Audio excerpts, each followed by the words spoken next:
Allegheny Middle School and Alderdice High School.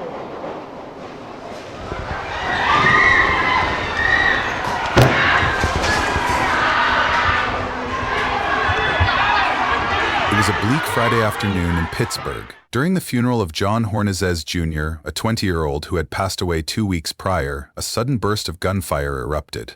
All the guests at the funeral scattered in terror, with some falling to the ground. Who was responsible, and why did a funeral turn into a shooting? Read on to uncover the shocking truth behind this massacre. Pittsburgh, particularly the North Side area, is grappling with a severe gun violence crisis, a problem deeply embedded in the city's social fabric. Data from the Centers for Disease Control and Prevention, CDC, shows that Pennsylvania had the 15th highest rate of gun homicides nationwide in 2022, with an alarming 31% increase from 2013 to 2022. Particularly concerning is that firearms were the leading cause of death for children and adolescents aged 1 to 17 years old in the same year. These figures are not just dry statistics, they reflect a brutal reality that is devastating families and communities.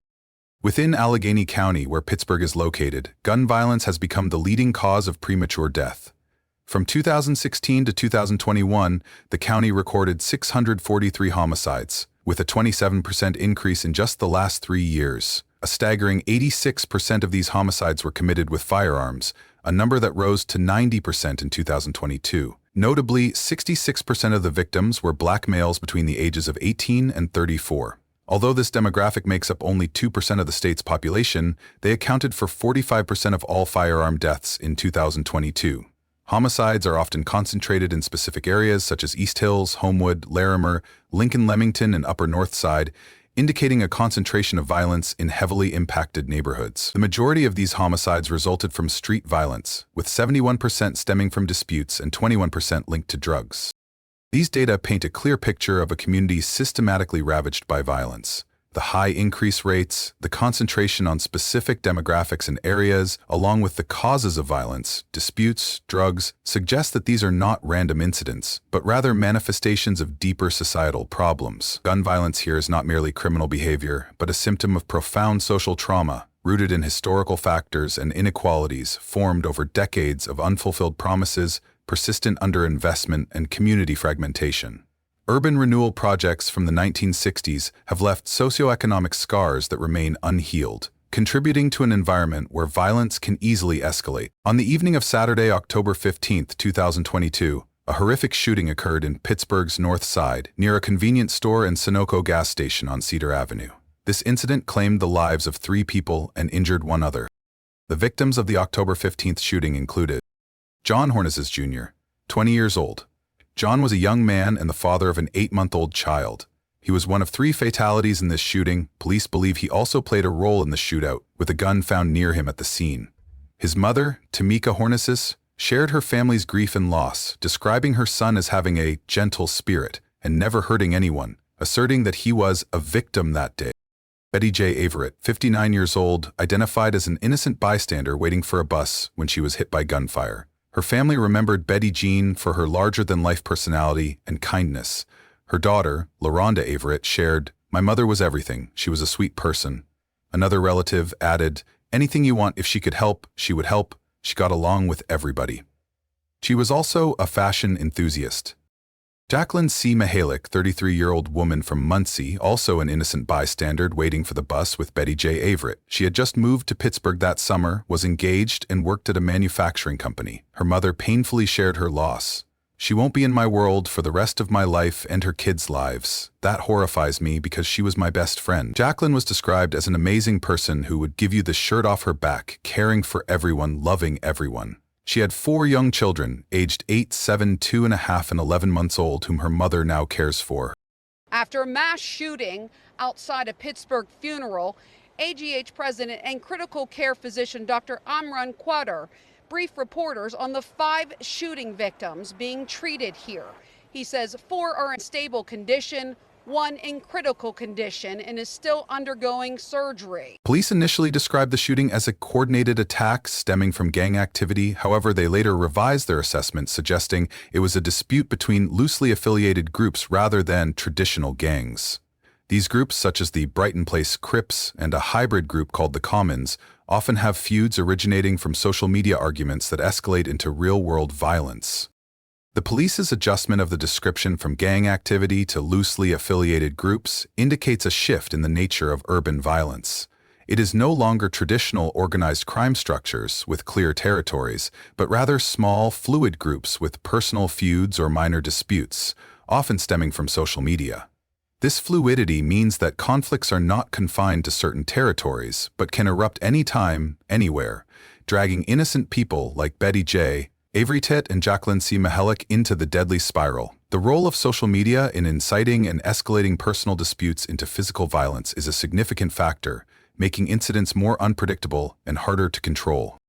To better understand this tragic chain of events, it is important to look at the broader picture of related shootings that occurred in Pittsburgh's North Side in 2022.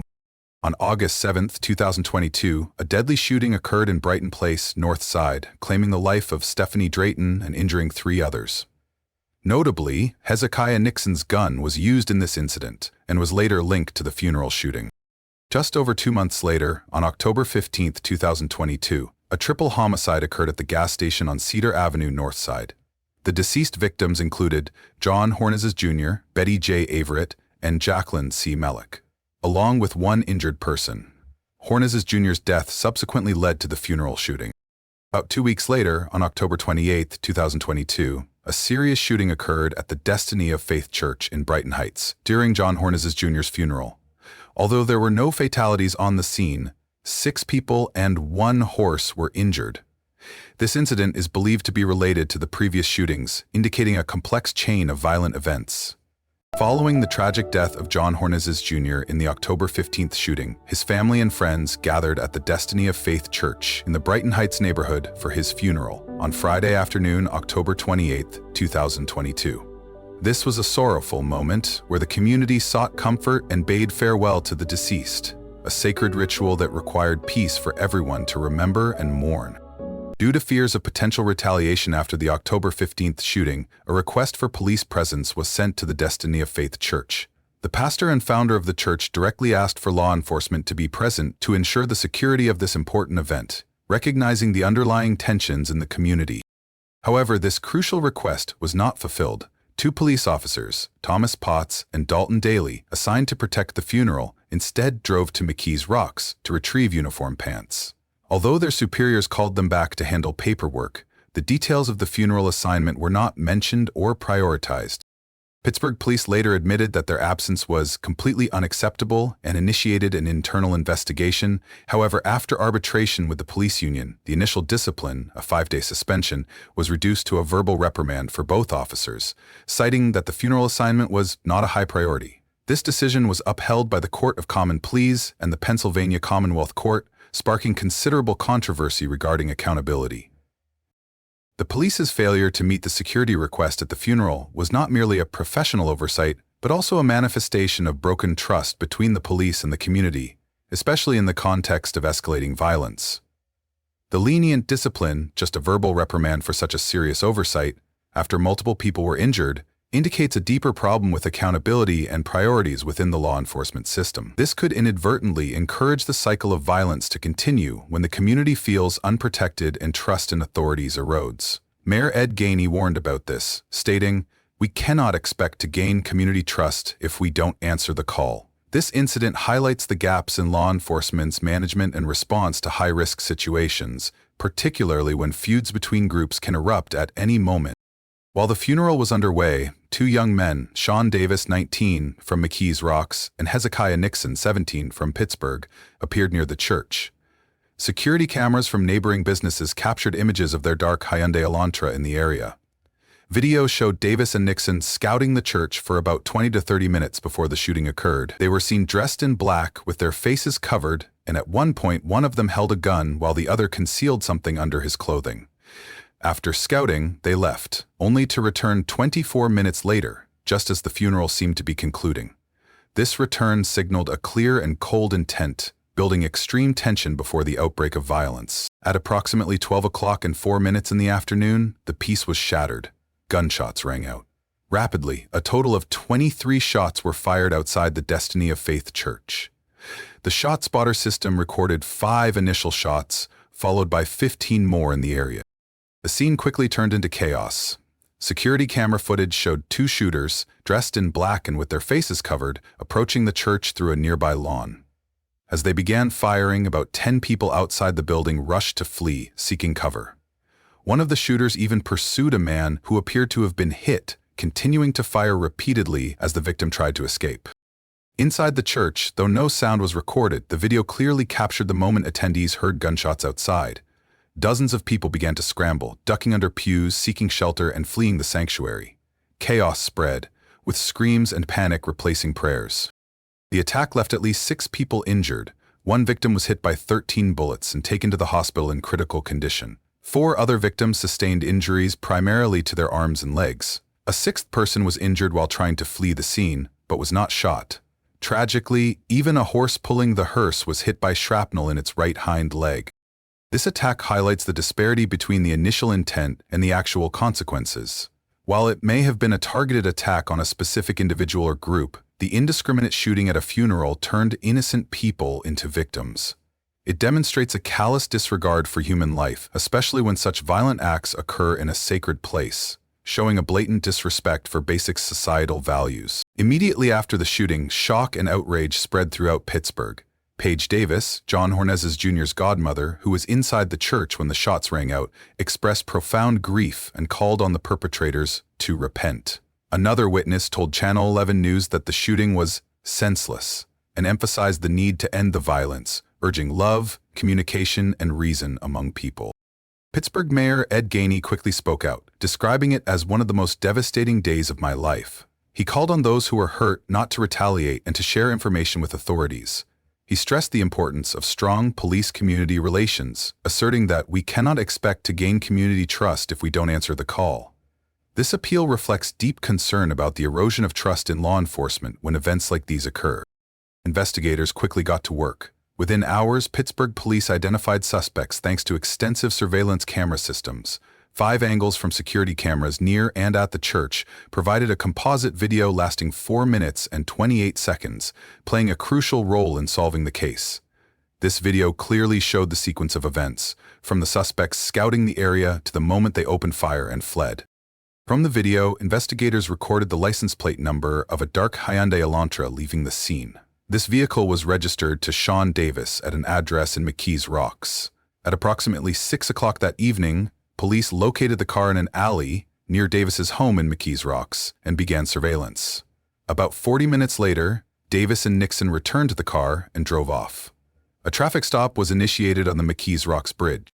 When stopped, both Davis and Nixon fled. Nixon threw a black pistol into the river, but it was later recovered by the Pittsburgh River Rescue Team. Importantly, this gun was matched to shell casings found at the scene of the August 7th shooting on Brighton Place, where Stephon Drayton was killed, establishing a critical link between the cases. Davis is also believed to have dropped a gun on the street. Additional forensic evidence strengthened the case. Detectives found clothing, gloves, and black masks similar to what the suspects wore in the video at the apartment from which Davis and Nixon had left. Gunshot residue was also found on Davis's gloves and jacket, as well as on Nixon's jacket and pants when he was arrested. A notable detail was that the waistband of Davis's underwear matched the distinctive waistband seen in the video of one of the shooters at the church. The funeral shooting exposed a serious failure in police response. As previously mentioned, a request for police presence at the funeral was not fulfilled. Pittsburgh Public Safety called this completely unacceptable and launched an internal investigation to determine the cause. The investigation interviewed police officers on duty that day and confirmed that the request was made but not acted upon. Acting Chief of Police Thomas Stangrecki expressed regret for not providing the necessary presence and pledged disciplinary action. However, the outcome of the arbitration process with the police union reduced the initial disciplinary action of 5 days suspension for officers Thomas Potts and Dalton Daly to merely a verbal reprimand. The union argued that their superiors knew about the officers going to retrieve uniforms and did not object, and that the funeral assignment was not a high priority. This decision was upheld by the Court of Common Pleas and the Pennsylvania Commonwealth Court. Elizabeth Pittenger, executive director of the Citizens Police Review Board, strongly criticized this, arguing that officers should have been present regardless of a formal request, simply because assessing the tension between groups is critically important to keeping people safe. She also cited other incidents, including a shooting at a youth football game in August, where promised officers also failed to show up, raising questions about supervision, communication, or insubordination. These questions, and whether there are deeper issues within the police system, prompted the review board to open an investigation. This incident undermines community trust in the police's ability to protect them, especially in sensitive and dangerous situations. The funeral shooting sparked a strong reaction from the community. Many expressed sorrow, outrage, and called for an end to the violence. Viral social media posts, prayer vigils, and protest movements emerged, reflecting the public's exhaustion and desire for peace. Richard Garland, director of the Violence Prevention Initiative at the University of Pittsburgh's Health Equity Center, commented that the shooting shows the person or persons who did it have no respect for human life, and for it to be done at a funeral shows that it's done to make an example. He also worried that this will lead to other retaliatory shootings and will severely wound the psyche of families and communities for a long time. Devontae Johnson, co-founder of the Young Voices Action Collective, stated that the shooting reflects pain, trauma, and tension in Pittsburgh communities, while emphasizing the heartbreak of violence occurring at a church, a place of grief and sanctity. Mayor Gainey and community leaders have repeatedly called for an end to the cycle of violence.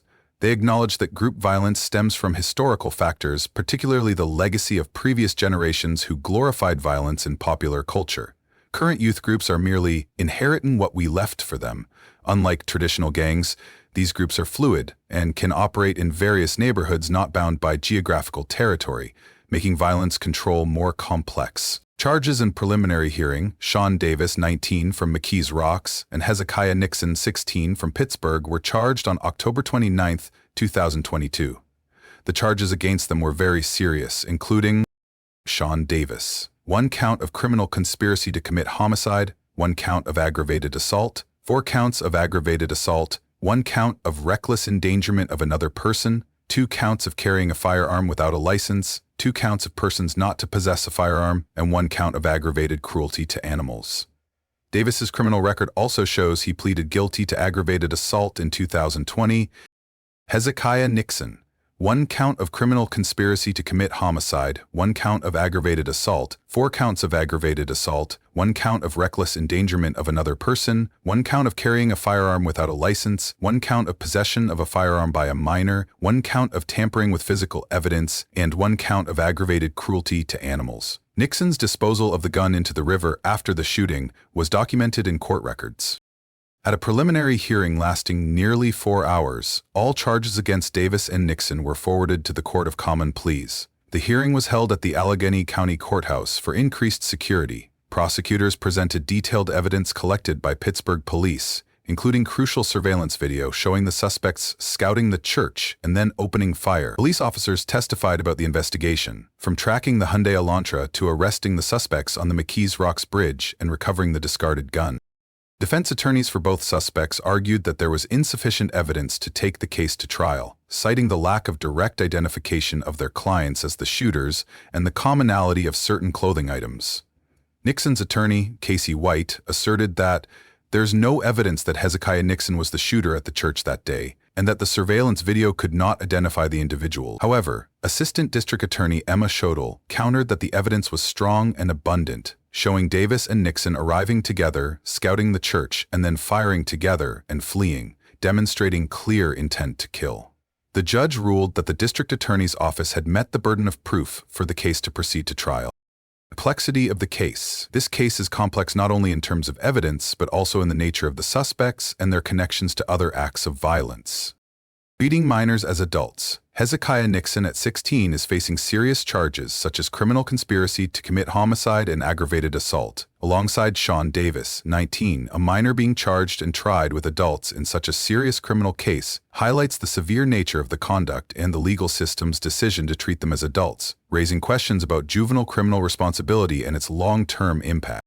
Links between shootings. The gun Hezekiah Nixon threw into the river after the funeral shooting was recovered and matched by investigators, showing it was the weapon used in the August 7th shooting on Brighton Place, where Stephanie Drayton was killed. This demonstrates that the shootings in the North Side in August-October, gas station incident, and October funeral incident are all connected. forming a chain of retaliatory violence between rival groups. The legal status of other suspects. For the October 15th shooting on Cedar Avenue, Jaylone Hines, 21, was arrested and charged with homicide and aggravated assault. Sharon Troutman, 19, and Samuel Pegus, 30, were also charged in connection with this case. However, the murder charges against Troutman were dismissed in January 2023 because the autopsy report showed his standing position did not match the bullet trajectory. Instead, he pleaded guilty to aggravated assault and criminal conspiracy and will serve at least 8 years in prison. Hines is expected to go to trial in January, while Davis and Nixon are expected to go to trial on September 2nd. The complexity of determining the exact role of each individual in a chaotic shootout makes the legal process difficult and prolonged. Returning to Brighton Road, where hearses once glided silently. Now the scene has been cleared, but the scars remain. Perhaps somewhere there's still a wilted bouquet, an extinguished candle, or a child's shoe left behind in the chaos, a reminder of the lives taken and families shattered. This place, once a site of farewell, has become a painful symbol of unchecked violence. The shooting at John Hornizes Jr.'s funeral is not just a horrifying crime, it is a wake-up call. It exposes a brutal cycle of violence devouring communities, where personal feuds escalate into public shootouts, dragging innocent people along with them. It also reveals the loopholes in the system meant to protect citizens, as a reasonable security request was ignored, leading to tragic consequences. When a funeral turns into a crime scene, we must ask ourselves, what is the value of a life in a society where violence can erupt anytime, anywhere? And what can we do to break this cycle of hatred and retaliation so that sacred places are truly places of peace, not places where blood is shed?